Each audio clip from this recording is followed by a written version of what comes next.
Oke, kita mulai ya.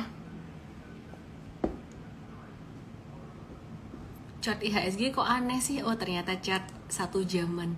Hehehe. Ya, ini IHSG. Hari ini keluar candle ini namanya candle apa nih? Bullish Harami. Bullish Harami. Harami itu bahasa Jepangnya hamil. Beneran nih, aku nggak mengada-ada. Atau kalau ada yang bisa bahasa Jepang, correct me if I wrong. Tapi kayaknya sih setahu aku gitu. Ya, jadi dia kayak perut orang hamil gitu loh. Ini jadi kayak perutnya kecil yang hijau ini. Ini tanda apa? Ini tanda bullish reversal. Tapi kalau buat aku sendiri sih aku nggak langsung mengarti-artikan kayak gitu ya. Jadi technical ini teorinya begini, artinya begini. Aku selalu combine dengan pengalaman aku yang juga aku tuangkan di workshop Super Trader tanggal 1 April nanti ya. Jadi teman-teman, kalau keluar candle ini tuh belum tentu dia akan jadi bullish, karena candle ini kalau teman-teman perhatikan ini kecil banget dan sifatnya lebih lemah daripada candle yang sebelumnya.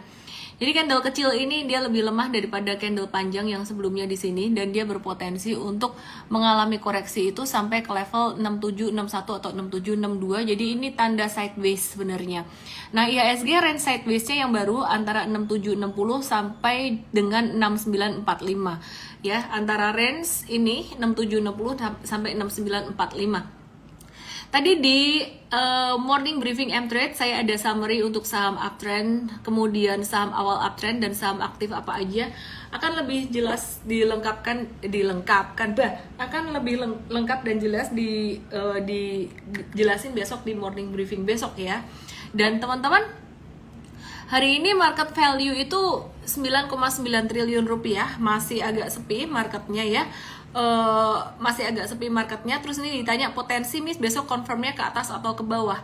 Jangan tebak-tebakan kalau lagi sideways kayak gitu IHSG-nya kemana, dan tidak penting IHSG mau kemana, yang penting saham kita ada yang cuan. Dan bukan harus selalu cuan sih, yang penting tuh kita ngeliatin saham per sahamnya gitu. Oke, sekarang kita mau review teman-teman. Hari ini yang ngedorong IHSG hijau ada beberapa saham, yaitu saham BBNI 1,1%, kemudian TLKM 2,8%, Arto minus 5,8%. Sekarang kita perhatikan untuk saham BBNI. Mari kita review. Ini udah ditunggu-tunggu sama M-Trade, udah ditunggu-tunggu pantulannya dan akhirnya mantul bener. Jadi tadi kita ada buy on weakness, upside untuk trading saham BBNI nggak banyak, mungkin sekitar 92 sampai 94. Namanya juga saham blue chip, mungkin naiknya nggak akan sampai terlalu signifikan. Tapi yang kita lakukan saat ini lebih cenderung ke, kalau saham-saham gede ini boleh secara porsi money managementnya tuh boleh lebih besar, jadi cuannya juga bisa lebih banyak. Resikonya lebih besar nggak gitu? Sama aja, kalau dia naiknya persentasenya nggak segitu tinggi, dikali dengan position sizing lebih gede kan cuan lebih besar. Kalau misalkan ruginya kecil juga, tapi kalau belinya banyak ya dikali juga. Intinya sih teman-teman, kalau mau cuan lebih banyak ya gampang, tinggal dikali aja secara jumlahnya. Cuman strategi ini aku pakai di saham blue chip aja. Untuk saham second liner justru malah dikurangin atau dibatasin. Kemudian aku mau review untuk saham BMRI. Hari ini tadi juga lumayan aktif. Untuk Bank Mandiri dia lagi berada di area supportnya, dan teman-teman dia berpotensi untuk menuju sampai level 10.550, tapi kayaknya sampai 10.400 dulu dalam jangka pendeknya gitu. Terus selain saham BMRI, BMRI masih bisa turun nggak sih? Sama seperti IHSG tadi, BMRI ini meskipun ada tanda hijau, ini sebenarnya tanda dia tuh sebenarnya sideways sih sebenarnya. Belum tentu dia mantul sampai naik ke atas.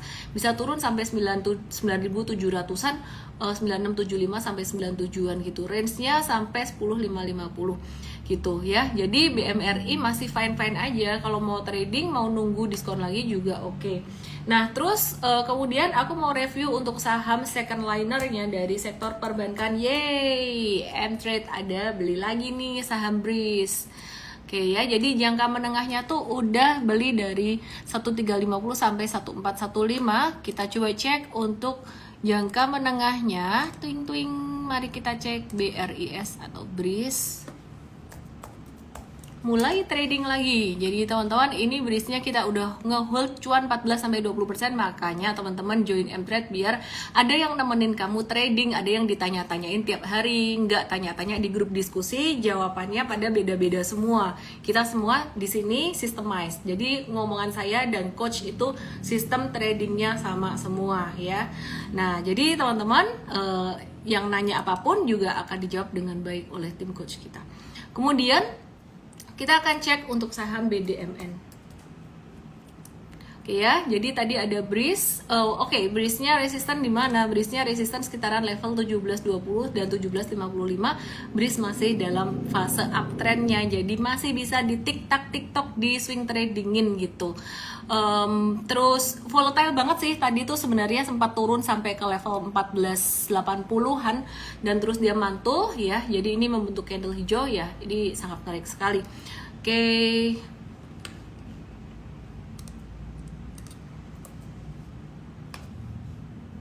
sebentar ya, tunggu ya.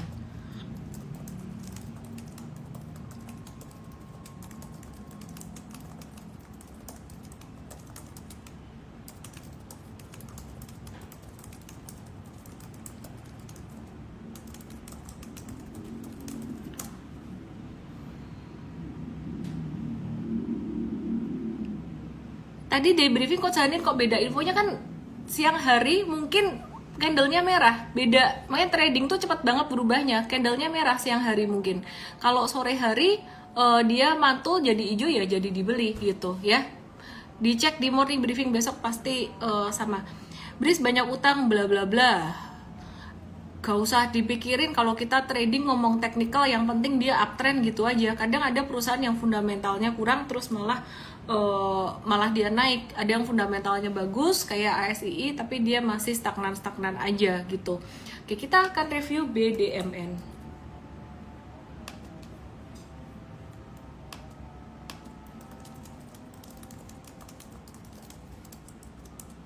Kita akan review untuk saham BDMN, Bang Danamon.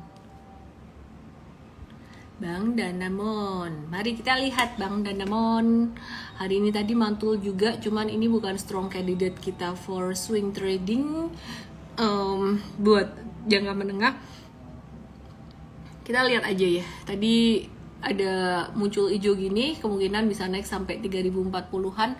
Trennya sih masih cukup oke, tapi kalau teman-teman udah ada beberapa bank yang lain ya nggak usah dibeli semuanya gitu. Jadi salah satu aja dari apa yang tadi saya ngomongin. Second liner manggung, tadi blue chipnya juga ada yang manggung kok, BBNI.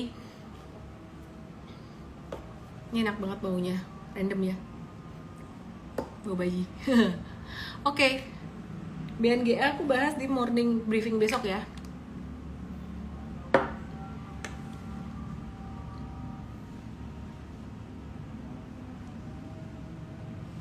Mari kita lihat. Hari ini ada yang cakep sekali. Apa itu? Apa tuh? Tebak saham apa yang aku bilang cakep? Apa yang aku bilang cakep? Coba yang bisa nebak aku kasih Mtrade gratis 7 hari. Tebak coba. Ini aku nggak tahu kalian sebut kode saham tuh nanya atau ngejawab. Jawabnya gini deh, bagus .2 saham apa. Nanti kalau misalkan jawabannya bener, aku kasih Mtrade 7 hari buat 3 orang. Bagus .2. Ini aku nggak tahu nih kalian ngomong saham ini nanya atau ngejawab. Bagus .2, terus kemudian tulis kode sahamnya. Yeay. Sambil nunggu kalian ngejawab, aku bahas saham yang lain dulu. Ya. Pinter loh. Ya ampun. Ya udah aku langsung bahas aja deh. Christine, Igariev, Anggoro Putro, 3 orang. Aku suka AGII hari ini. Dan ini juga pilihan coach Mtrade dan sistem dari Mtrade. Kita ada sistem tradingnya juga gitu. AGII ini hari ini naik 8% guys. Dan M-Trade udah masuk beberapa hari yang lalu guys, tanggal 17 Februari, cuan 7,6 sampai 8,7%. Woi, M-Trade ada ruginya nggak? Woi, kasih lihat dong, jangan kasih lihat yang cuan-cuan aja, sini tak kasih lihat ruginya. Ini ada saham BBTN, kita jual impas tadi minus 2,5%, Hoki 4,3%, ICBP 3%. Sedangkan yang cuan-cuan banyak yang belum dijual karena kita mulai ngehold, trennya udah mulai naik. Jadi ini banyak yang dijual tuh yang impas-impas tadi. Jadi masih banyak yang ngehold. Ini AGII jangka pendek kita ngehold. Ya, jadi kalau biru-biru ini impas sebenarnya. Kita coba cariin yang merah ya. Mana ya? Sebentar. Oh, salah. Oh, ini yang jualan. Ya, GGRM. GGRM ini minus 6%, MDKA minus 8%, HMSP plus 6%. Terus ini ada beberapa jualan PNLF cuan 12%. Terus ada beberapa lagi ini ASA ya, ASA cuan 10%-an. Anyway, yang cuan-cuan lagi masih banyak di hold karena kita melihat ini awal dari saham super trader. Jadi kayak era Rals itu kita masih ngehold juga. Ngebahas AGI dulu ya. AGI ini berpotensi naik sampai 2350, dia kayaknya bakalan ada aksi korporasi. Terus kemudian sampai level 2530 tuh dalam rentang waktu kurang dari 1 bulan bisa. Terus kita akan lihat untuk saham Rals. Mari kita lihat yang dapat 3 orang tadi aku udah kasih tahu ya. Rals 12 sampai 16% teman-teman.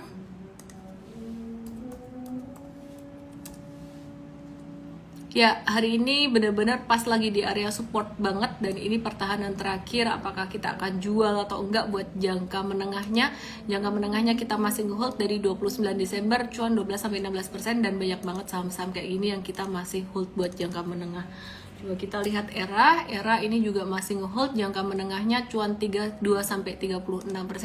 Mari kita lihat era. Yep, ini era ya, dari Desember sih udah lama sih dari bawah sini kita ngeholdnya. Sekarang gimana dong buat jangka pendek, masih bisa masuk nggak? Bisa buat TikTok aja, buat swing trading. Oke, terus aku mau bahas tentang hasil FOMC minutes. Yeay.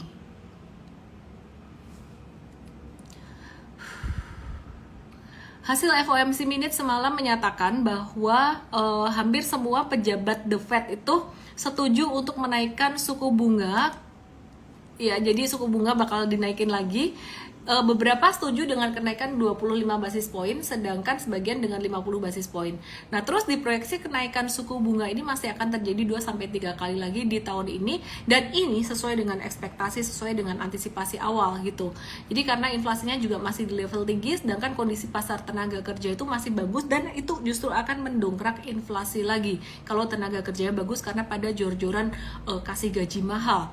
Jadi sebenarnya Bursa Amerika juga jadi mix gerakannya karena beberapa pesimis, beberapa optimis, tapi kita ngelihat sebenarnya ini udah sesuai dengan ekspektasi. Terus kita ngelihat dolar deh ya, kita ngelihat dolar Amerika gimana. Antam ya, ntar tak bahas Antam, sabar. Antam Arto nanti aku bahas ya. Dolar Amerika di XY.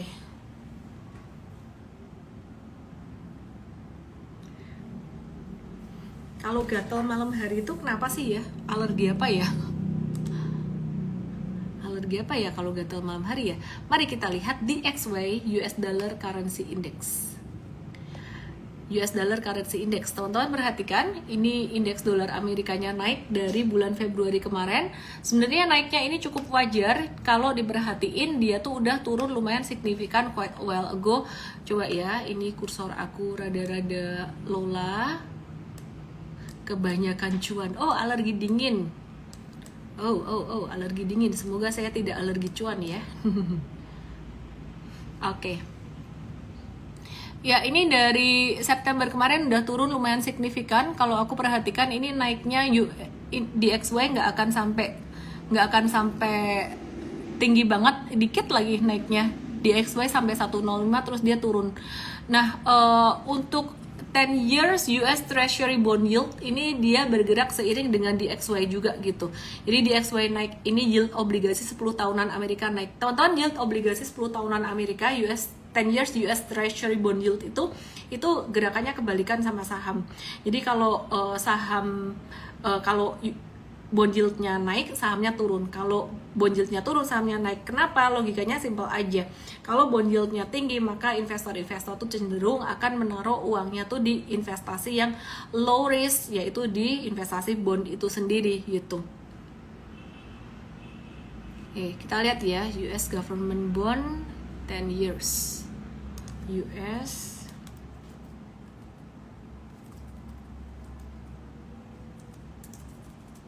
government bond 10 years yield. IHSG tuh masih bertahan loh, kuat loh. IHSG kita tuh kuat. Biasanya kalau 10 years US Treasury bond yieldnya naik, IHSG tuh turun banget. Tapi kali ini IHSG tuh turunnya nggak signifikan. Nah, ini dari 3 Februari kita lihat IHSG kita ya.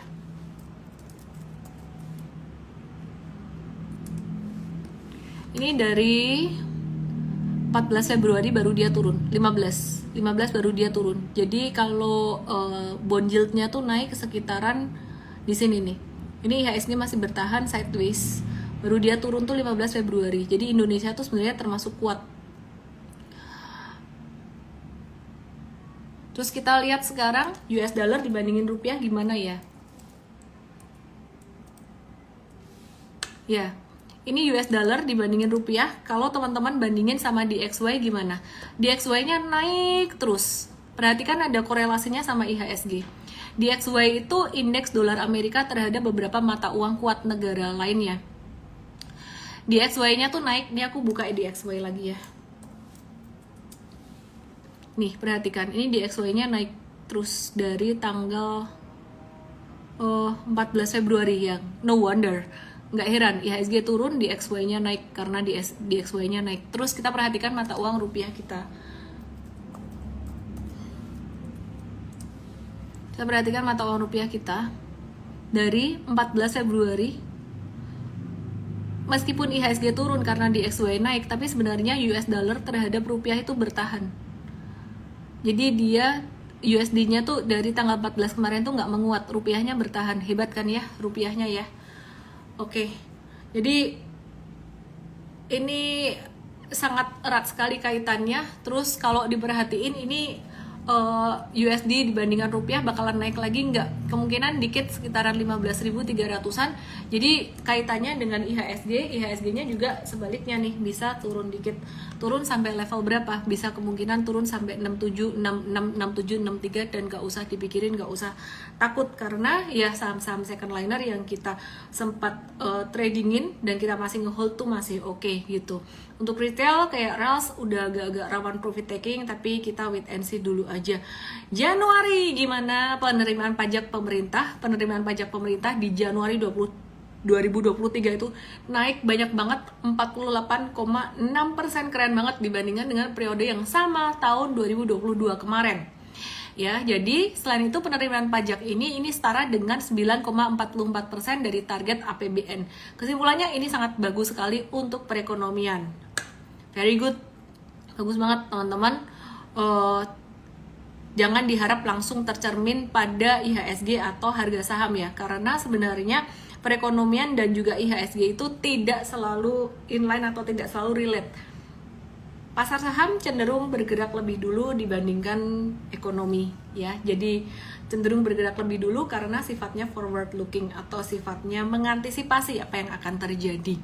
MDKA dan Antam gimana? Baiklah, ntar aku akan bahas untuk MDKA dan Antam. Tapi sebelumnya ini akan ada RUPS, beberapa perusahaan perbankan besar. Bank Rakyat Indonesia 13 Maret, BMRI, Bank Mandiri 14 Maret, BNI 15 Maret, BCA 16 Maret. Itu poin penting pembahasannya mostly membahas tentang pembagian dividen, sedangkan BRI itu ada merencanakan buyback saham. Ya, ada kemungkinan buyback saham. Bayangin teman-teman kalau misalkan mereka buyback saham, artinya mereka suka dengan banknya sendiri ya, dengan sahamnya sendiri. Jadi kenapa enggak kita juga investasi gitu. Terus tapi be very careful untuk level investasinya dan nominal investasi, jangan langsung hajar semua. Terus kemudian Bank Mandiri ada rencana atau persetujuan untuk stock split 1:2. Kemudian BNI tanggal 15 Maret ada rencana atau persetujuan untuk buyback saham. Ada Bank BRI dan juga BNI yang buyback saham. BCA 16 Maret ada info pembagian dividen. Cakep ya? Oke, aku udah pensiun kata Gunawan. Ya sudah. Enjoy. Analisa BBRI. BMRI mau stock split ya? Iya, BMRI mau stock split. Teman-teman, aku IG live-nya kemungkinan nggak lama. Aku mau nemenin anak aku dulu ya. Jadi aku akan bahas beberapa saham lagi. Besok aku akan share di morning briefing. Basically di morning briefing itu coach-coachnya udah lengkap semua pembahasannya. Aku cuma nambahin aja dikit-dikit dan menambah semangat gitu. Jadi besok ketemu di morning briefing, aku akan bahas beberapa saham lagi. Kita review untuk saham BRI. Tadi aku belum review BRI, diminta review BRI. BRI masih sideways aja. Dia bisa turun, kalau turun tuh bisa sampai ke 46-80-an. Jadi ya yang nunggu-nunggu buat investasi boleh tuh ditunggu ini BRI. Terus kemudian laporan keuangan saham Astra International full year 2022 itu laba bersihnya turun 13,32%, dan kemudian selain itu pendapatannya juga turun 21,82%. Hari ini dia merah tapi masih di atas support. Kinerja ALI itu melambat di 2022 karena penurunan produksi tandan buah segar dari 3,22 juta ton jadi 3,15 juta ton. Aku udah kayak komentator sepak bola aja ya. Walaupun gitu kita nilai untuk ALI ini, Astra Agro Lestari ini akan ada pemulihan atau akan ada recovery. Kinerjanya ke depan akan lebih baik karena permintaan yang akan terus meningkat sejalan dengan bulan puasa, akan ada bulan puasa dan lebaran gitu. Terus ada implementasi B35 yang terus berlanjut. Nah, jadi teman-teman di sini ini kena support, di sini ada potensi untuk mengalami pantulan sampai level 8.500. Terus yang menarik ya, ini kita mau bicara tentang coal, emiten coal atau emiten batu bara. Meskipun harga batu bara ini udah normalize, bahasa cantiknya dari turun tapi turun kayak dulu gitu loh, bukan turunnya jelek. Artinya meskipun harga batu baranya udah mulai normalize, udah mulai agak-agak turun, tapi emiten batu bara itu masih akan cuannya masih banyak gitu, karena biaya bahan baku untuk batu bara itu memang masih sangat rendah sekali gitu ya. Jadi salah satu perusahaan batu bara yang cuan banyak banget dan diuntungkan juga dengan waktu itu ada kenaikan kurs US dollar ya, penguatan USD itu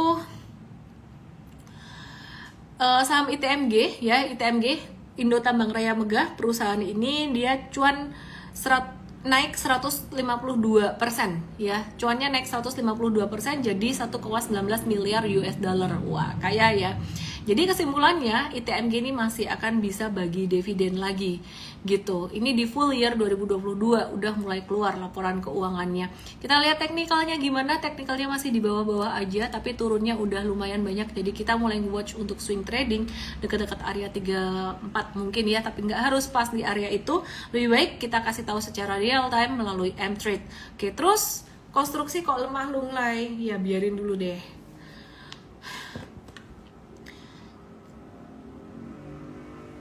Udah cocok jadi komentator sepak bola belum saya? Mau balapan sama coach Jose besok, kayaknya nggak tahu coach siapa yang morning briefing. Hari ini saham Kalbe Farma dia sempat gerakannya lumayan signifikan, udah kayak saham gorengan aja nih, jatuh kemudian mantul lagi. Jadi ini memang emiten ini fundamentally bagus ya. Jadi ketika dia jatuh dalam sampai ke supportnya 2040 ya diborong lagi deh. Secara result laporan keuangannya Kalbe Farma ini dia menurut aku B aja, biasa aja. Laba bersihnya 3,38 triliun rupiah, gede ya. Naik 6,3%, pendapatannya naik 10%. Jadi pendapatan ini positif terdorong dari berbagai segmen distribution logistiknya dia itu tumbuh 10% secara tahunan. Jadi kalau ngomongin Kalbe Pharma itu udah bukan cuma farmasi aja, tapi udah sampai ke distribusi logistik dan juga consumer goods gitu. Oke, terus kemudian kita lihat random ya, aku random dari berbagai sektor. Mari kita lihat S Hardware, apa kabarnya S Hardware? Ya, Antam nggak dibahas. Ya, Seto sabar tuh. Aduh, gatel nih. Nih, kelihatan nggak nih merah-merah nih? Iya loh, piduran. Kalau malam, aneh. Padahal dulu nggak begini.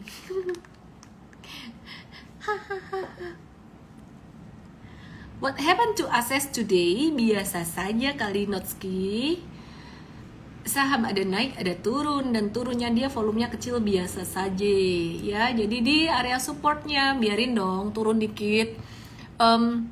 For the long term aku masih ngehold untuk aksesnya, dan untuk jangka pendek kita lagi nge-watch lagi untuk bisa buy on weakness ya. Ini belum, karena belum keluar reversal, tanda reversal, jadi kita masih wait and see buat S Hardware-nya.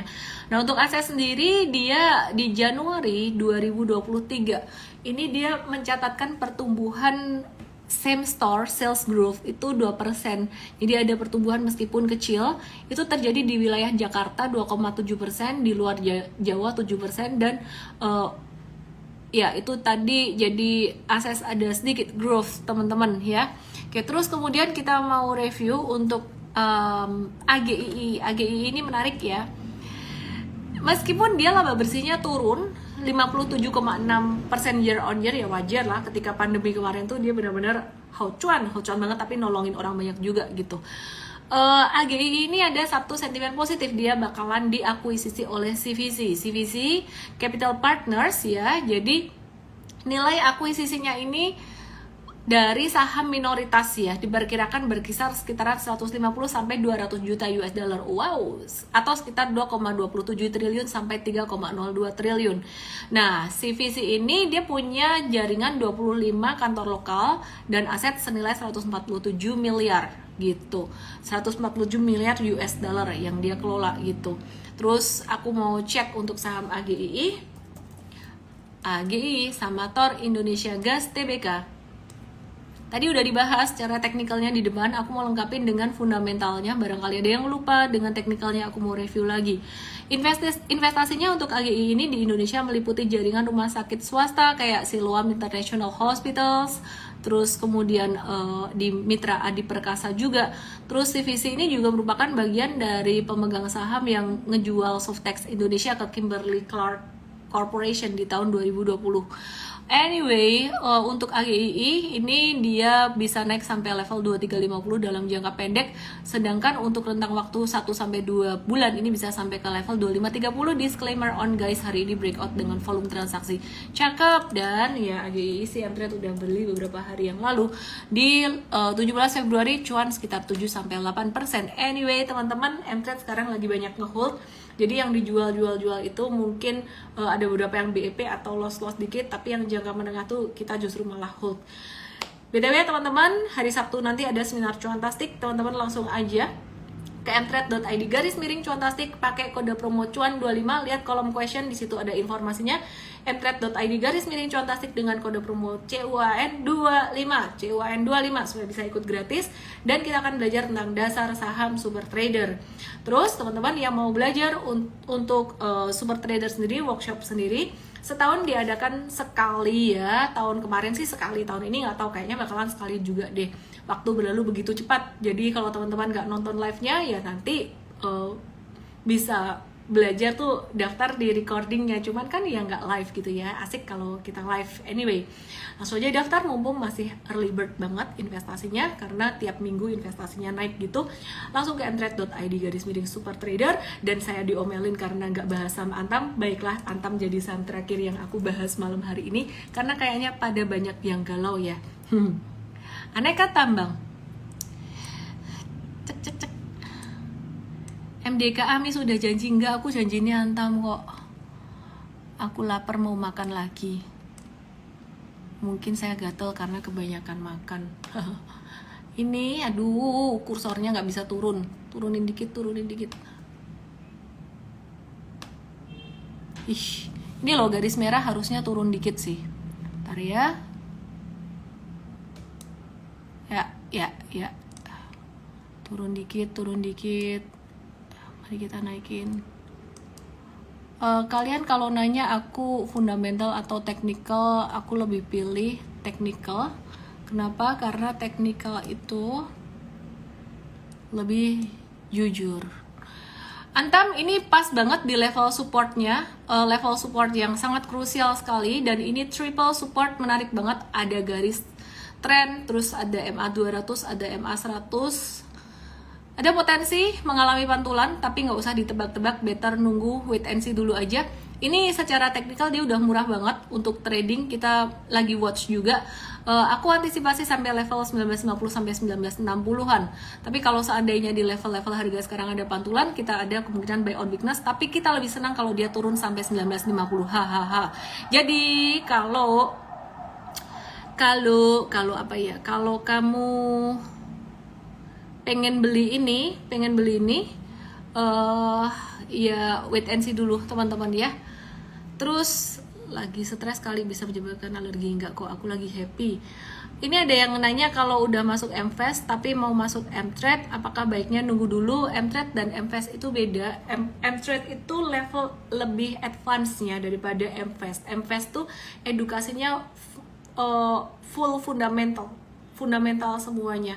Sedangkan kalau M-Trade tuh banyak di technical, jadi tiap hari tuh ngebahas technical kayak gini biar makin tajam. Oke deh, terima kasih teman-teman. Hey, ngaco technical, jujur fundamental, semua saham kembali ke fundamental. Long term kembali ke fundamental, tapi kalau ditanya nih ya, teman-teman nanya, saham, tadi aku nggak enak sebutnya. Di awal ada yang bilang, oh perusahaan ini utangnya gede, kok naik? Tak sebut aja lah, BRIS, kok naik? Mau nunggu fundamental? Lama. Kalau contoh lagi Astra International, bagus nggak fundamentalnya? Bagus. Kok nggak naik-naik? Ya udah, pakai technical aja. Trading pakai technical, investasi pakai fundamental. Makanya di Invest itu dijelaskan banget pakai fundamentalnya tajam banget, dan juga value investingnya juga pakai fundamental. Begitu. Thank you ya. Yang benar tadi jadi bonus.